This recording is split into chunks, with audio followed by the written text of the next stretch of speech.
오늘 말씀의 제목인데요. 같이 한번 따라해 봅시다. 시작. 네, 우리도 그날이 있다. 그러니까 있다라는 단어를 쓰고 싶었어요. 있을까? 그러겠지라는 표현이 아니라 우리에게도 그날이 있다. 예, 그것을 보증하는 게 뭘까? 진리라는 게 뭘까? 성경이라고 믿습니다. 우리의 삶 가운데 불특정한 요소들이 너무나 많아요. 이게 있을까? 가능할까? 많은 질문이 우리 안에 있지만 성경은 이야기해요. 있다. 예, 우리에게도 그날이 있다.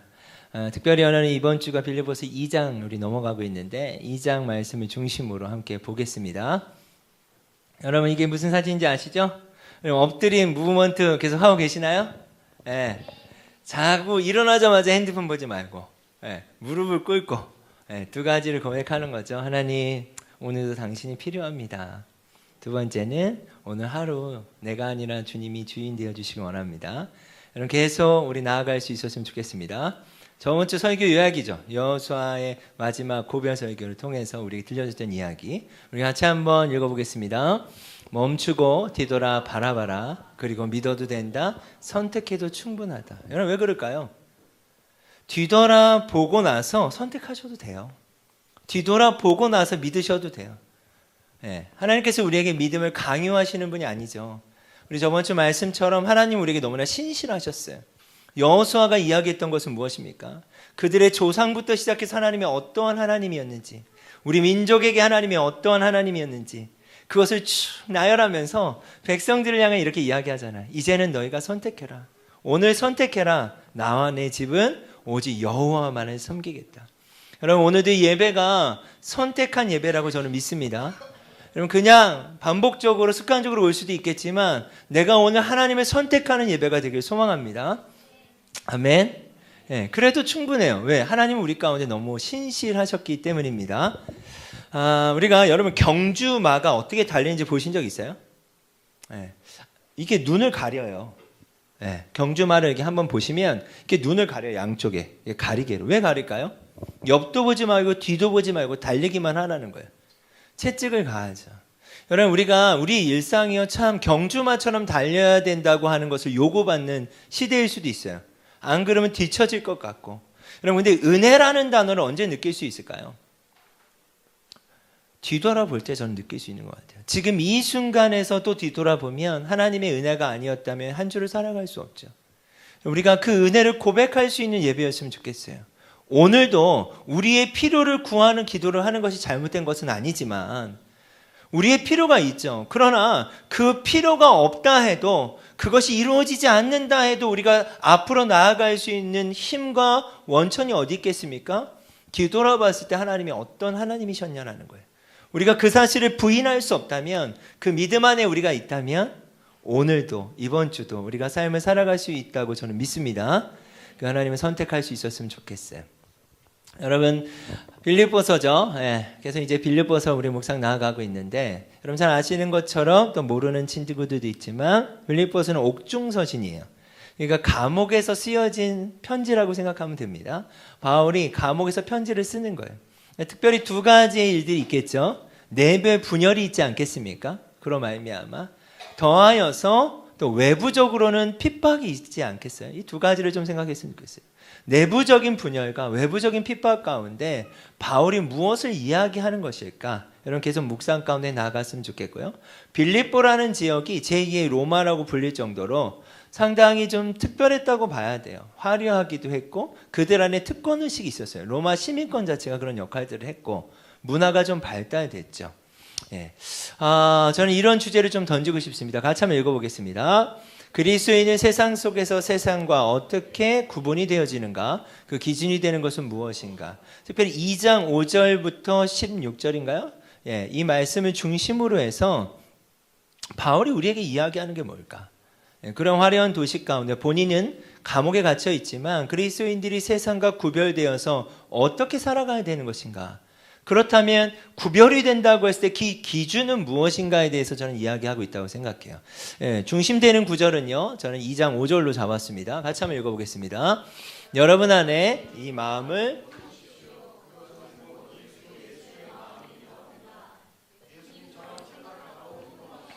네, 저는 이 쉬운 성경 번역을 참 좋아해요. 이 구절은 특별히. 여러분 안에 이 마음을 품으십시오. 그것은 곧 그리스도 예수의 마음입니다. 너희 안에 이 마음을 품으라. 곧 그리스도 예수의 마음이. 결국 우리가 세상을 어떻게 살아가야 되냐면 예수님의 마음을 품고 살아가라는 거예요. 예수님의 마음을 품는다는 건 뭘까요? 저는 아주 중요하다고 생각해요. 이 청년의 시기에요. 우리에게 경주마처럼 달리라고 하면서 한 가지를 요구합니다. 답을 요구해요. 답을 요구해요. 그리고 여러분은 어떤 그 답을 써야 돼요. 그 중에 하나가 우리의 스펙이지 않겠습니까? 요구되는 것에 맞춰가야 되는 삶들이 우리 안에 세팅되어 있는데 여러분 이때 우리가 세상 안에서 구분되는 건 바로 생각이라고 생각해요. 다른 생각이 좀 필요한데 어떠한 다른 생각이 필요하냐? 예수님처럼 생각하는 거예요. 예수님이라면 어떻게 하실까? 예수님처럼 생각하고 예수님처럼 행동하는 거예요. 이게 바로 예수님의 마음이에요. 너희 안에 이 마음을 품었으면 좋겠어요. 바울이 그 감옥에서 편지를 쓰는 거예요. 성도들에게. 내부적으로 분열이 있고 외부적으로는 박해가 있는 이때. 여러분 지금도 마찬가지지 않습니까? 우리가 이 도시에서 존재하고 여러분의 일상에 여러분의 삶에서 존재할 때 내부적인 분열이 있을 수 있고 외부적인 박해들이 있을 수 있을 때 화려한 이 도시 가운데 우리가 놓치지 말아야 될 중요한 질문이 있다는 거예요. 그냥 주어지는 답을 써내려가는 삶이 아니라 그리스도인의 정체성을 가지고 질문해야 된다는 거죠. 어떤 질문이요? 예수님이라면 어떻게 하실까? 예수님처럼 생각하는 게 필요해. 그리고 그 행동하는 것이 너무나 중요해. 라고 바울은 5절에서 이야기하는 거죠. 저는 이렇게 생각해요. 예수님의 삶이 우리의 무엇이 된다? 기준이다. 뭐 어떻게 살아야 되냐라고 물어볼 때 예수님처럼 살아야죠. 그러면 6절부터 이야기를 하지 않겠습니까? 예수님처럼 생각하고 예수님처럼 산다는 건 뭘지에 대해서 6절부터 8절까지 1차적으로 이야기한다고 생각해요. 저는 오늘 겸손이라는 단어를 여러분과 좀 나누기 원합니다. 겸손. 사전적인 의미를 찾아보니까 겸손은요, 남을 존중하고 자기를 내세우지 않는 태도가 있음. 이렇게 돼 있어요. 자, 여러분 그렇죠. 이게 뭔가 에티켓처럼 느껴지지 않습니까? 일반적으로 쓰여지는 겸손이란 단어는 남을 존중해 주는 거예요. 그리고 나를 내세우지 않는 그 태도. 그냥 에티켓 정도예요. 그러나 예수님의 겸손은 무엇인지를 봤으면 좋겠어요. 이 겸손이라는 키워드가 우리가 세상과 구분되는 지점에 있다. 저는 이렇게 얘기하고 싶습니다. 말씀 하나하나 한번 읽어볼게요. 6절부터 8절이죠. 그는 하나님이세요. 여러분 예수님이 하나님이신 걸 믿으십니까? 아멘. 예수님 하나님이십니다. 근데 하나님과 동등됨을 취하려고 하지 않으셨대요. 그 이유가 있으셨죠? 그래서 오히려 자기를 비웠대요. 자기를 비웠다라는 표현이 어떤 표현이냐면 예수님이 취할 수 있으신 그 모든 권리를 포기했다는 거예요. 여러분 한 청년이 저에게 물어봤어요. 목사님, 제가 직장에서 어떻게 삶을 살아가야 될까요? 어떻게 사는 게 그리스도인의 삶일까요? 제가 이런 이야기를 했던 것이 기억나요. 너가 받을 수 있는 권리를 내려놓을 수 있었으면 좋겠다. 예, 우리는 그 모든 권리를 다 이렇게 취하고 싶어 하지 않습니까? 누리고 싶어 하지 않습니까? 그럼 왜 제가 그렇게 살아야 될까요? 라는 질문을 하게 되죠. 그런 질문이 있는 우리 청년들에게, 우리 지체들에게 오늘 이 말씀 가운데 답이 있었으면 좋겠습니다. 방향을 잡을 수 있는 시간이었으면 좋겠습니다. 자, 하나님과 동등됨을 취할 것을 여기지 아니하시고요. 자기의 권리를 비우셨어요. 포기하시고 종의 모습이 됐대요. 이거 실제 종의 모습을 이야기하는 것입니다. 하나님이신 예수님이 모든 권리를 포기하고 사람의 모양이 되시고 종의 형체를 가지셨다는 거예요. 자, 이것도 상당히 적극적인 거 아닐까요? 하나님이 그렇게 하셨다는 것. 그런데 그보다 더한 것을 하세요. 예수님은. 자 보십시오. 자기를 낮추셨대요. 어디까지 낮추셨냐면 죽기까지 낮추셨대요. 죽기까지 낮추시면서 그것을 뭐라고 표현하시냐면 순종이라는 단어로 표현하십니다. 죽기까지 더 낮아지셔서 순종하셨다는 거예요. 우리가 아는 것처럼 그 십자가에 죽기까지 하셨습니다. 저는 이 말을 이렇게 한번 제가 해석하고 싶습니다. 같이 한번 읽어보겠습니다. 예수님의 겸손은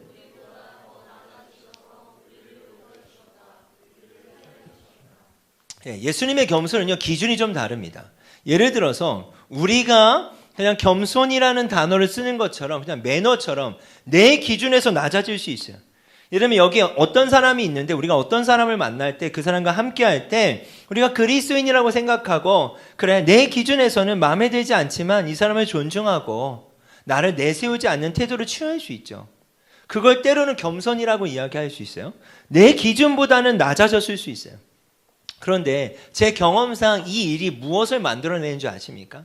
이것들이 반복될 때 우린 이렇게 이야기해요. 내가 이 사람을 위해서 내 기준이 이렇지만 내가 낮아졌는데 상대방이 그걸 몰라주네.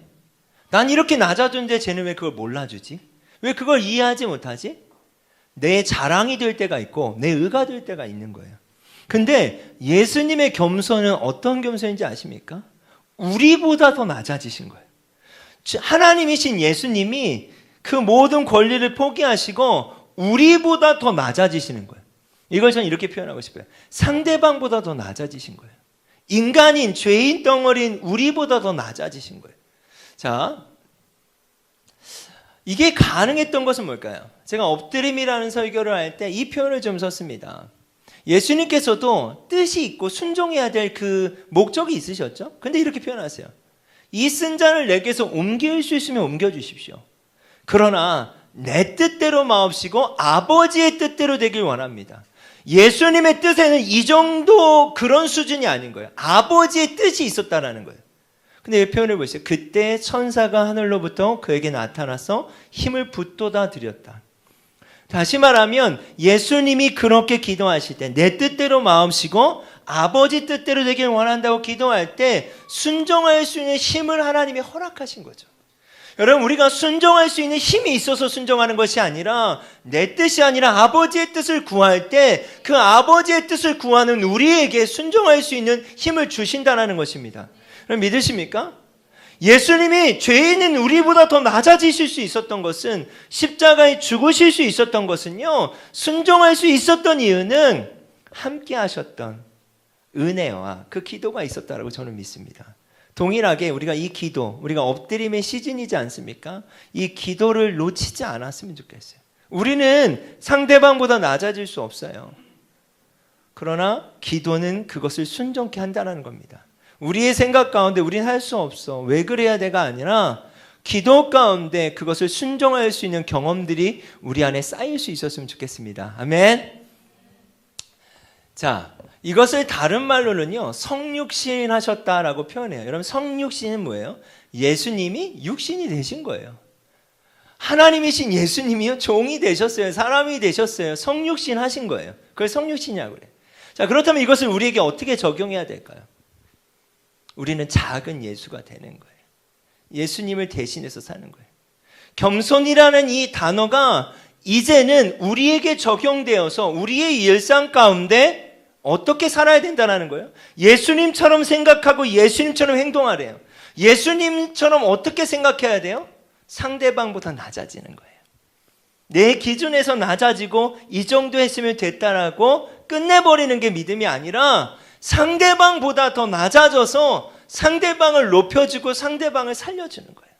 내 기준보다 낮아지면 그 이상 이 사람이 이해하지 못하고 받아들이지 못했다고 우리가 정죄할 수도 있고 판단할 수 있는 거잖아요. 그러나 상대방보다 더 낮아져서 상대방을 살려내는 거예요. 예수님이 그 방식으로 우리에게 찾아오셨기 때문입니다. 이것이 바로 성육신적 삶, 작은 예수의 삶, 우리의 용어로는 뭐예요? 교회로 살아가는 삶.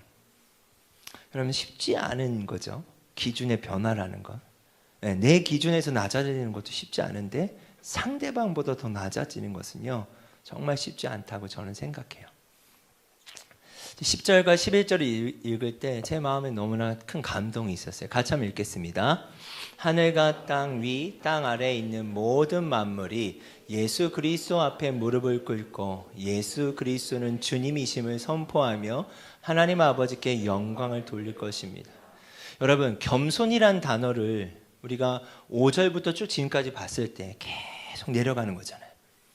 근데 제가 이게 참 이 단어가 이해가 안 갔어요. 겸손하신데 그분이 어떻게 왕이 되실까? 갑자기 이 단어가 생각이 났는데 안 맞는 단어 같은 거예요. 아직도. 왕이 되려면 힘이 있어야 되고 왕이 있으려면 무엇이 많아야 되는데 예수님이 왕이 되신 방식은요, 자기를 비우신 거예요. 상대방보다 더 낮아졌는데 누가 왕으로 취급해 줍니까? 여러분, 우리가 일상에서 여러분이 그 사람보다 더 낮아졌을 때 여러분이 어떻게 왕이 돼요? 이 논리가 안 맞는 거예요. 그런데 예수님은요, 겸손하셨고, 그런데 예수님은 왕이 되셨어요. 이 말씀을 보십시오. 하늘과 땅 위, 땅 아래에 있는 모든 만물이 예수 그리스도 앞에 무릎을 꿇고 예수 그리스도는 주님이심을 선포하며, 근데 제 안에 어떠한 마음이 들었냐면 구원의 경계처럼 느껴졌어요. 여러분, 모든 만물의 모든 죄인들보다 더 예수님은 더 낮아지신 거예요. 그렇기 때문에 누구도 예수님 앞에 올 수 있는 거예요. 하늘과 땅 위, 땅 아래에 있는 그 모든 경계에 있는 모든 만물이 그 발 앞에 무릎을 꿇고 예수 그리스도는 주님이심을 고백할 수 있는 거예요. 여러분, 볼까요? 우리가 어떠한 기준으로 본다면, 우리 안에 어떤 기준이 있다고 한다면 그 기준에 미치지 못하면 예수님을 만날 수 없다고 생각해 보세요. 근데 그 기준을 예수님은 어떻게 넓히셨냐면, 자기를 비우시고 권리를 포기하시고 종의 형체를 가지시고 사람이 되시고 죽기까지 순종하시고 십자가의 죽으심으로 그 모든 경계를 다 커버하신 거예요. 여러분, 이 얘기는 뭘까요? 지금 이 자리에 있는 우리 모두가 예수님 앞에 나올 수 있다 없다? 있다라는 거예요. 여러분, 저도 여전히 죄인입니다. 여전히 여러분 안에 해결되지 않은 여러 것들이 있을 수 있어요. 그러나 예수님께서 하늘과 땅 위, 땅 아래에 있는 그 모든 만물, 예수님 앞에 누구나 나올 수 있는 이 단어를, 이 구절을 계속 읽는 제 안에 너무나 큰 감동이 있었어요. 그럼 누가복음 2장에 예수님의 탄생 소식이 들려지는 장면이 나와요. 그래서 제가 한번 말씀드린 적이 있죠. 예수님 탄생 소식이 가장 어디에 먼저 들렸어요? 밤에 목동들에게 들리잖아요. 저는 이게 너무나 큰 감동이었어요.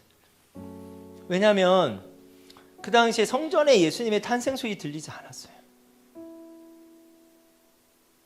탄생 소식이요, 목동 중에서도 밤일하는 목동들, 야간 근무. 그 당시 계급으로 따지면 목동은 정말 낮은 계급이었어요. 근데 그 중에서도 밤일하는 건 소망이었어요. 평생 그렇게 살아야 돼. 근데 그들에게 천사가 나타나서 좋은 소식을 전하는 거예요. 근데 더 놀라운 건 뭔지 아세요? 여러분 아시죠? 내가 그걸 어떻게 믿어? 그랬더니요, 너희에게 내가 그 증거를 보여줄게. 마구간에 가서 확인해봐. 장소가 마구간인 것도 저는 너무 감동이었어요. 좋은 소식이 그들에게 찾아왔는데 이 좋은 소식을 들을 수 있는 장소가 궁정이거나 성전이었다면 그들이 갈 수 있나요? 저는 이 홍대라는 도시를 그렇게 바라봐요. 예수님의 탄생 소식이 어디에 들릴까? 그러면 삶의 소망 없이 살아가는 수많은 사람들이 있습니다. 여전히 이 자리에도 있을 수 있죠. 그런데 그래서 복음은 좋은 소식인 거예요.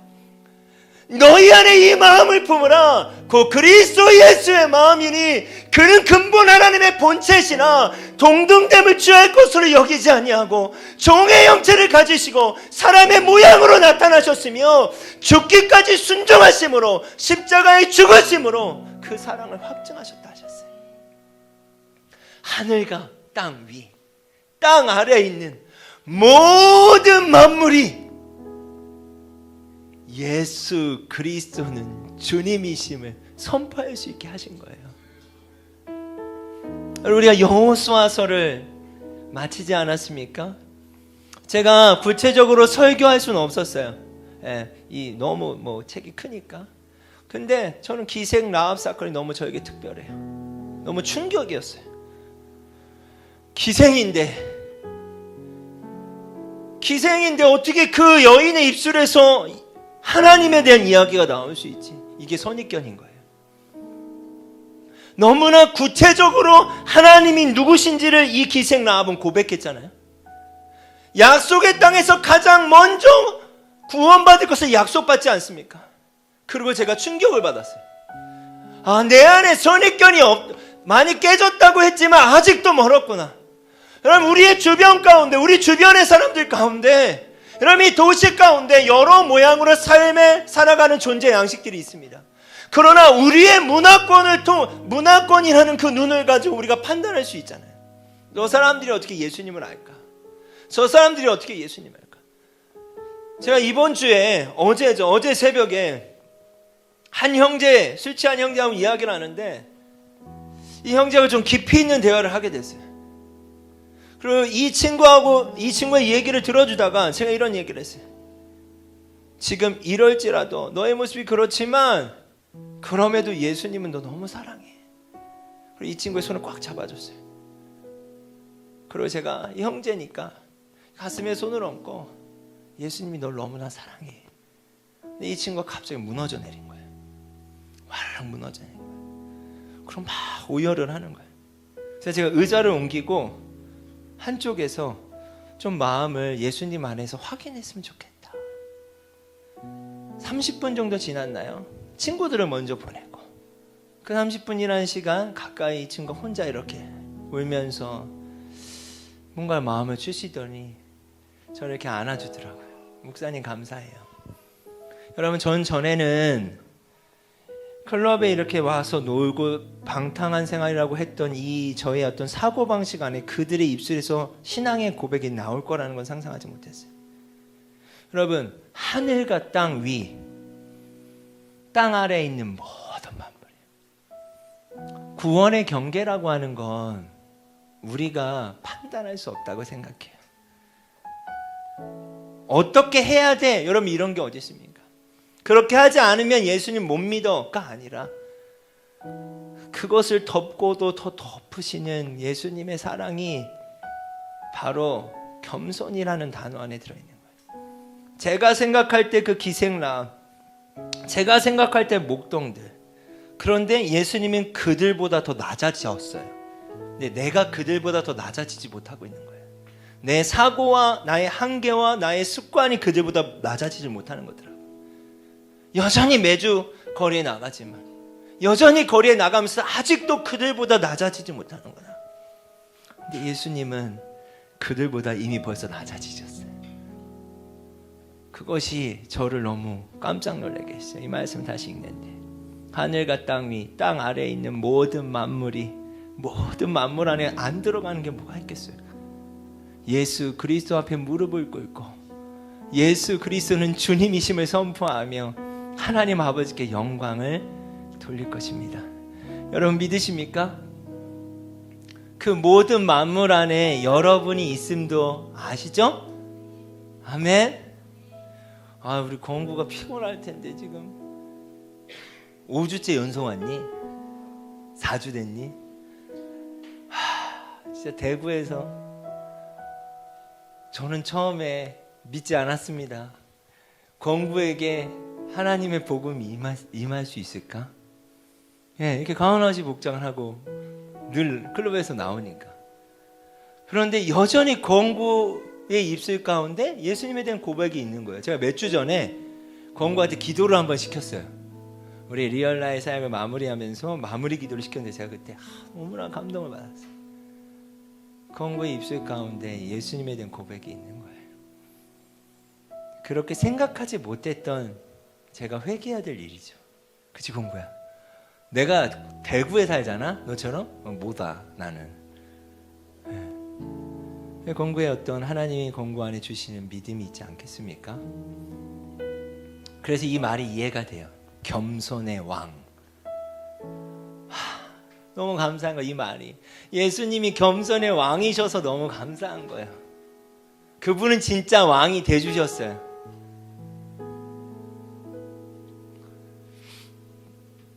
일상은요 우리 구원의 여정이라고 믿습니다. 빌립보서 2장 12절 13절 같이 한번 읽겠습니다. 시작. 그러므로 나의 사랑하는 자들이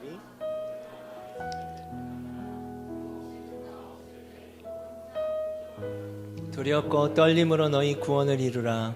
너희 안에서 행하시는 이는 하나님이시니 자기의 기쁘신 뜻을 위하여 너희에게 소원을 두고 행하게 하시나니. 우리의 일상은 뭘까요? 이제 그 기준을 가지고 어디서 살아야 돼요? 우리의 일상에서 살아야 돼요. 그 구원의 경계 안에 우리가 있고 그 사랑을 경험했다면 이제 우리의 일상에서 그 구원의 여정을 시작해야 돼요. 그 기준을 가지고 살아야 된다는 거예요. 그 사랑의 기준을 가지고. 근데 이런 표현이 나옵니다. 두렵고 떨림으로.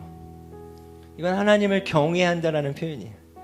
하나님이 여러분의 일상 가운데 계신다는 것을 기억하는 거예요.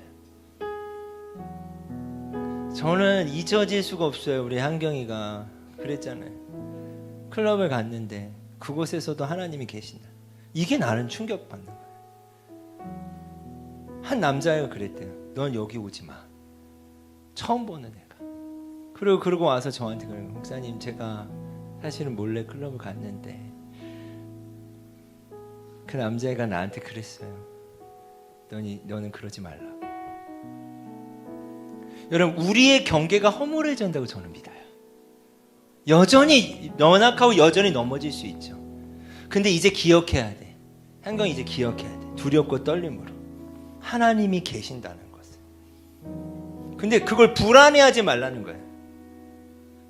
여러분, 불안해서 두려워하는 게 아니에요. 무슨 말인지 아셨어요? 그분은 사랑의 경계를 우리에게 넓히셨어요.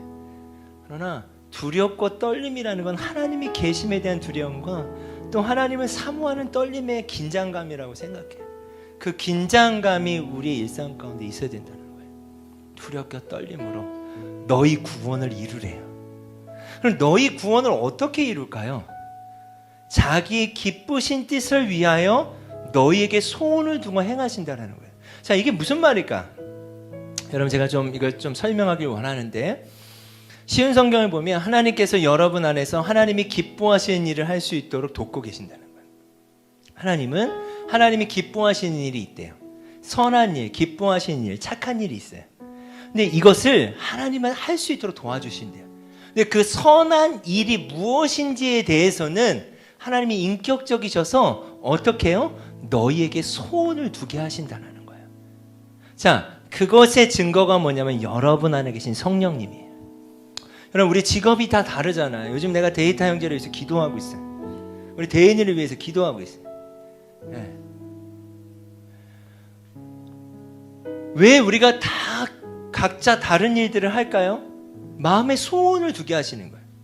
회복된 하나님의 형상으로, 다시 말하면 거울이 깨졌다가 이제는 투명해진 거예요. 하나님을 만나니. 그러니까 세상을 볼 때 어느 부분이 어그러진 게 보이는 거예요. 그 어그러진 영역 안에서 이제 여러분의 보이는 영역, 광일이도 그 영역 안에 들어가니까 또 어그러진 분이 보일 수 있잖아요. 그렇죠? 우리 재혁 지사님은 일상에서 직장 생활하면서 어그러진 영역 보일 수 있잖아요. 마음을 주시는 대상이 너무 다른 거예요. 하나님이 허락하시는 대상이 다른 거예요. 근데 그것을 인격적으로 우리 성령 안에서 회복된 현상 가운데 보게 하시는 거예요. 하나님의 마음으로 예수님처럼 생각하고 예수님처럼 행동하는 거잖아요. 예수님처럼, 예수님이라면 어떻게 하실까는 이 질문에 여러분, 우리 반응은 다 다릅니다. 왜요? 삶을 살아가는 일상도 다르고 하나님이 우리를 창조하신 것도 다르며 하나님이 우리에게 허락하신 달란트도 달라요. 획일화된 하나를 해야 되는 것이 아니라 너희 안에 소원을 두게 하신다는 거예요. 질문하셔야 돼요. 예수님이라면 어떻게 하실까? 지금 여러분의 삶이 이 질문을 통과하기 시작할 때 성령님께서 여러분에게 말씀하세요. 소원을 두게 하세요. 여러분 보세요. 근데 그것이 착한 일이에요. 기뻐하시는 일이 돼요. 근데 이 기뻐하시는 일은 누가 이루세요? 하나님이 이루시는 거예요. 구원을 이루시는 것도 하나님이에요. 자, 이 말씀을 빌립보서 1장 6절은 더 정확하게 표현하죠. 너희 안에서 착한 일을 시작하시니가 그리스도 예수의 날까지 이루실 줄을 우리는 확신하노라. 그럼 제가 작년 교회를 개척하기 6월에 작년에 개척을 했으니까 한 3월부터 6월 사이에 가장 많이 붙잡은 말씀이 이거예요. 그리고 저에게 응답을 하셨던 말씀이 이거예요. 쉬운 성경에 이렇게 되어 있어요. 하나님께서 여러분 안에서 선한 일을 시작하셨습니다. 그분은 끊임없이 일하고 계시면, 이게 저에게 충격이었어요. 제가 이전 교회에 사역을 하다가 하나님이 제 안에 인격적으로 말씀하신 거죠. 소원을 두게 하신 거예요. 어떤 소원을요? 다음 세대가 청년 세대를 위해서 나가라, 교회를 나와라. 네, 소원을 두게 하셨어요. 이건 누가 강압적으로 이야기한 게 아니에요. 제 예를 들면 교회에서 나가라 하지 않았어요. 나갈 줄 알았다 이렇게 얘기는 했어요. 네, 저희 담임 목사님이 김상현 목사는 빨리 나갔어야 된다고. 그럼 마지막 전 성도 앞에 인사하는데 빨리 나갔어야 되는데 지금이라도 나가는 거라고. 네, 제 안에 마음의 소원이 있었죠. 인격적으로 하나님이 예수님이라면 어떻게 하셨을까? 다음 세대에 대한 마음, 청년들의 마음을 주셔서 이 홍대 교회를 개척하게 된 거 아닐까요? 그런데 놀라운 건 뭔지 아세요? 소원을 두고 그 선한 일을 시작하신 것이 내가 한 게 아니라 주님이 하셨다는 거예요. 당시 저희 집도 없었죠. 그 다음에 저희 예배드릴 장소도 없었죠. 아무것도 없었잖아요. 우리 초창기에 있는 분들은 알죠. 그때 저에게 주신 응답은 뭐냐면 그분은 끊임없이 일하고 계십니다. 그래서 제가 기도 편지를 보냈었어요. 사람들 기도해달라고. 아무것도 되어지는 게 없는데 그분은 끊임없이 일하고 계심을 믿습니다라고 제가 기도했어요. 그분은 끊임없이 일하고 계세요. 그 소원을 두고 행하는 자에게 그 기뻐하신 일 가운데, 그리고 결국 그 모든 선한 일을 그분이 완성하신다는 거예요. 여러분도 동일하게 일상을 살아가잖아요. 근데 하나의 질문을 시작하셨으면 좋겠어요. 예수님이라면 어떻게 하실까? 여러분 조금 거친 표현으로 우리의 일상은 밥벌이는 아닌 것 같아요. 한 가지 질문을 하기 시작하시면 돼요. 너희 안에 이 마음을 품으라. 그래서 예수의 마음, 이게 뭐예요? 예수님처럼 생각해 보는 거예요. 행동은 자신 없어도 돼요. 생각해 보세요. 그 생각 속에 마음의 소원을 두게 하시고 소원을 두시는 것들에 대해서 그분이 시작하신대. 너무 인격적인 거예요. 근데 그것이 바로 구원의 여정이래요. 구원을 이루는 거래요. 여러분, 이 기쁨의 일이 여러분 안에 시작되기 원합니다. 착한 일을 시작하시고 그 일을 통해 우리를 회복케 하시는 놀라운 사랑이에요. 마지막입니다. 우리도 그날이 있다. 우리 마지막 16절 같이 한번 읽겠습니다. 생명의 말씀을 굳게 붙드십시오. 그리하면 그리스도께서 다시 오시는 날에 내 수고가 헛되지 않고 열심히 달려온 내 삶이 승리로 가득하여 기뻐하고 또 기뻐할 것입니다. 여러분, 이것을 굳게 붙잡아 보는 거예요. 우리 예은이하고 이야기하다가 예은이가 그런 거예요. 졸업을 했는데 아주 충격적인 선포를 했더라고요. 아무것도 안 하겠다고. 이거 되게 충격적인 거예요. 지금 뭐라도 해야 되는데. 게을러서가 아니라 예은이 안에 제가 다 말할 수 없지만 나름의 결단이 있었던 거예요. 하지 않겠다고. 여러분, 하는 게 맞는데 하지 않는 것은 저항하는 거예요. 이걸 다 일반화할 수는 없어요. 어떤 지체는 해야 돼요. 네, 안 하면 안 돼요. 왜 웃니? 한경아, 해야 된다 너는. 네, 가만히 있을 때가 아니야.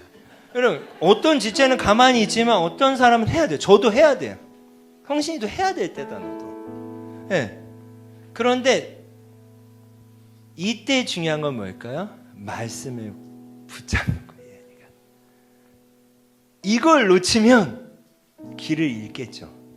네. 우리가 마찬가지. 우리 일상에서 예수님이라면 어떻게 생각하실까? 이걸 끝까지 붙잡는 거예요. 그리하면 그리스도께서 다시 오시는 날에 내 수고가 헛되지 않고 열심히 달려온 내 삶이 승리로 기뻐할 거라는 거예요. 왜냐하면 우린 끝을 알잖아요. 왜 우리가 이 질문을 시작하고 이 질문에서 다른 기준을 가지고 상대방보다 낮아져서 그 상대방을 살리고자 할까요? 예수님이라면 어떻게 하실까라는 질문을 가지고 행동해 봐야 될까요? 우리에겐 끝이 다르기 때문에, 그날이 있기 때문이에요. 아멘. 제가 참 좋아하는 말씀입니다. 우리 원고 목사님, 제가 주례할 때 이 말씀을 주례 말씀으로 선포한 것 같은데 맞습니까? 네. 제가 많은 주례를 해가지고 또 혹시나 했네요. 네, 우리 12장 2절 3절 같이 한번 읽겠습니다. 믿음의 주요 또 온전하게 하신 예수를 바라보자. 그는 그 앞에 있는 기쁨을 위하여 십자가를 참으사 부끄러움을 개의치 아니하시더니 하나님 보좌 우편에 앉으셨느니라. 너희가 피곤하여 낙심하지 않기 위해 죄인들이 이같이 자기에게 거역한 일을 참으신 일을 생각하라. 네, 마지막 우리 말씀을 내가 나누고 싶어요. 믿음의 주 온전케 하신 예수를 바라봐라. 우리의 기준 예수님이잖아요. 그는 그 앞에 있는 기쁨을 위하여 그 모든 걸 개의치 않으셨대요. 그 기쁨, 그 착한 일, 선한 일, 하나님의 뜻, 그게 뭘까요? 바로 우리죠. 예수님은 우리를 보시고요, 그 수치를, 부끄러움을 개의치 아니하신 거예요. 아프시고 수치스러우시는 개의치 않으셨대요. 동일히 이제 하나님이 여러분 안에 허락하시는 그 선한 일이 있다고 믿습니다. 다 다르겠지만 그 선한 일을 감당할 때, 예수님처럼 생각하고 행동할 때 우리가 감당해야 될 대가 지불들이 있을 수 있어요. 그러나 예수를 바라보는 거예요. 왜요? 그것이 끝이 아니니까. 개의치 아니하시더니 하나님 보좌 우편에 앉으셨느니라. 동일히 우리에게도 그날이 있다 없다? 있다. 예수님을 생각하시오. 예수님께서는 죄인들이 그를 미워해서 악한 일을 할 때에도 묵묵히 참으셨습니다. 지칠 때도 낙심하지 말고 예수님의 본을 따르기 바랍니다. 지칠 때가 있고 낙심할 때가 있지만 예수님을 따라가 보는 거예요. 여러분, 이 일들을 같이 시작하고 싶어요. 그 일들을 같이 승리해 가고 싶어요. 그날이 있어요. 그런데 그날이 또 다가오고 있어요. 기쁨으로 그 날을 맞이할 수 있었으면 좋겠습니다. 우리 같이 찬양하겠습니다. 하나님의 꿈이, 하나님의 기쁨이, 기뻐하신 일이 나의 비전이 될 수 있었으면 좋겠어요. 그 시작은 뭐예요? 예수님처럼 생각하는 거예요. 질문해 보는 거예요. 그 겸손으로 함께 나아가 보는 거예요.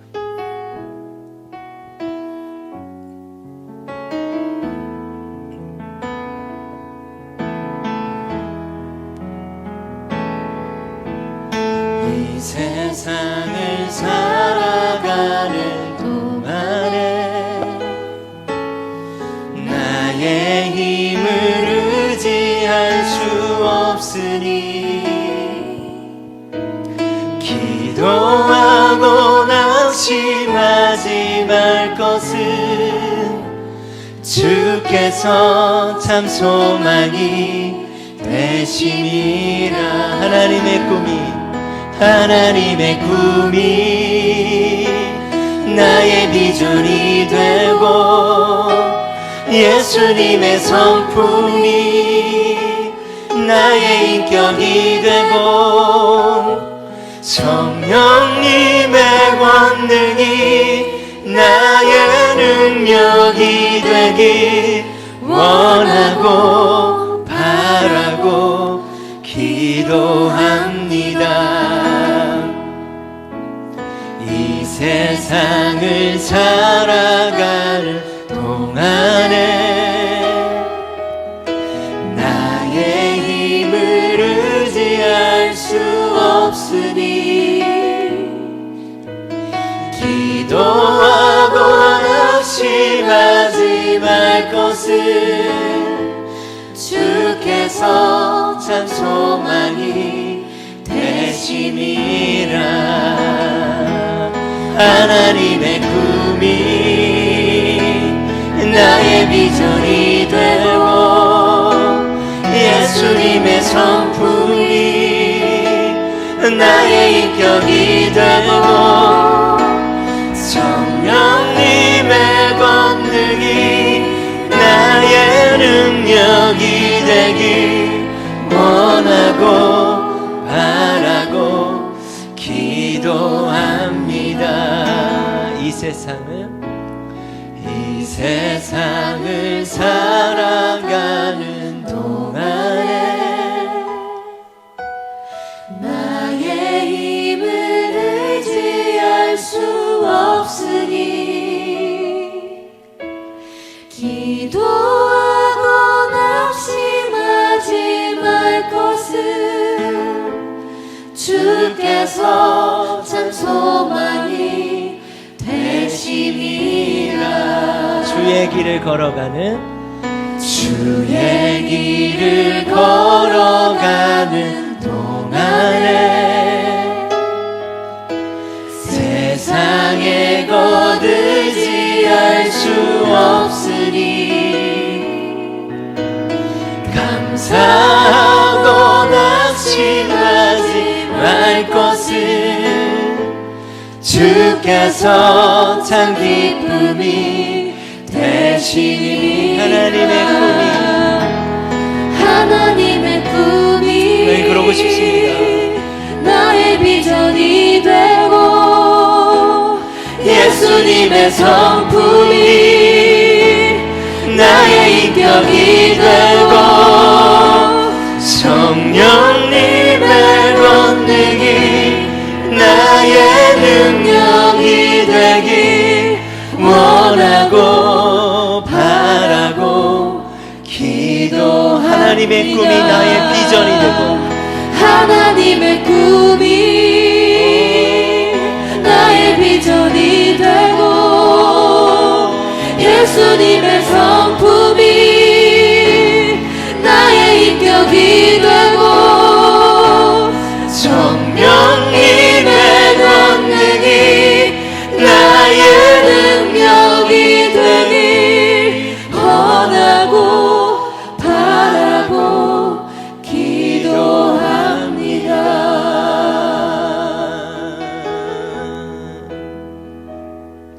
원하고 바라고 기도합니다. 원하고 바라고 기도합니다. 여러분 이 시간 함께 좀 기도하길 원합니다. 하나님이 기뻐하시는 선한 일이 있으시대요. 근데 그 주님은 그 선한 일을 시작하고 싶으시대요. 근데 하나님이 기뻐하시는 그 선한 일이 어떻게 시작되냐면요, 여러분에게 마음의 소원을 두고 행하신다는 거예요. 우리를 사용하길 원하신대요. 하나님 여러분을 창조하셨고 여러분 안에 회복된 하나님의 영성 성령 안에서 여러분 안에 이제 소원을 두고 행하길 원하신대요. 소원을 주길 원하신대요. 하나님이 소원을 주길 원하신대요. 예수님께서 하나님의 본체시지만 동등됨을 취하지 아니하시고 낮고 천한 이곳까지 오시고 죽기까지 순종하셨던 그 구원의 경계 안에 그 모든 영혼들을 살리기 위해서 우리에게 소원을 두길 원하신대요. 우리에게 소원을 두길 원하신대요. 여러분 이 시간 주여 한번 부르짖고 기도할 때 인격적인 성령님, 우리가 예수님이라면 어떻게 하실지에 대한 두렵고 떨림, 하나님 그 구원을 이루는 여정, 그 질문을 놓치지 않게 달라고 여러분의 일상을 올려드리며 예수님이라면 어떻게 하실지 우리가 함께 기도하며 나아가도록 하겠습니다. 아버지 하나님, 그렇습니다. 아직도 예수님을 알지 못한 채 하나님 찍어가는 수많은 영혼들이 있지만 아직도 나의 한계와 나의 사고와 나의 편견들이 그 벽을 깨지 못하는 것을 알고 있습니다. 기생 나비 구원을 받았고 하나님 빛들의 그 목동들이 예수님을 만났던 것처럼 하나님 여전히 예수님은 그들을 향해 가고 있지만 여전히 예수님은 그들을 찾아다 주고 있지만 우리의 교회가 우리의 일상이 하나님 예수님이라면 어떻게 하실까? 예수님이라면 어디 계실까? 예수님이라면 어떤 마음이실까? 하나님 이 질문을 놓쳤던 것들을 회개합니다. 하나님 이 질문을 하지 않았던 것들에 대하여 회개합니다. 하나님 우리 교인들 한 사람 한 사람, 이 진짜 한 사람 한 사람들이 바로 교회입니다. 이들 한 사람 한 사람이 말구유가 되어야 하는 것입니다. 빛들의 목동들이 찾아올 수 있고 언제든지 만날 수 있는 말구유에 오신 예수님처럼 하나님 이들의 일상 가운데 우리 홍대에 있는 우리 교회가 하나님 그렇게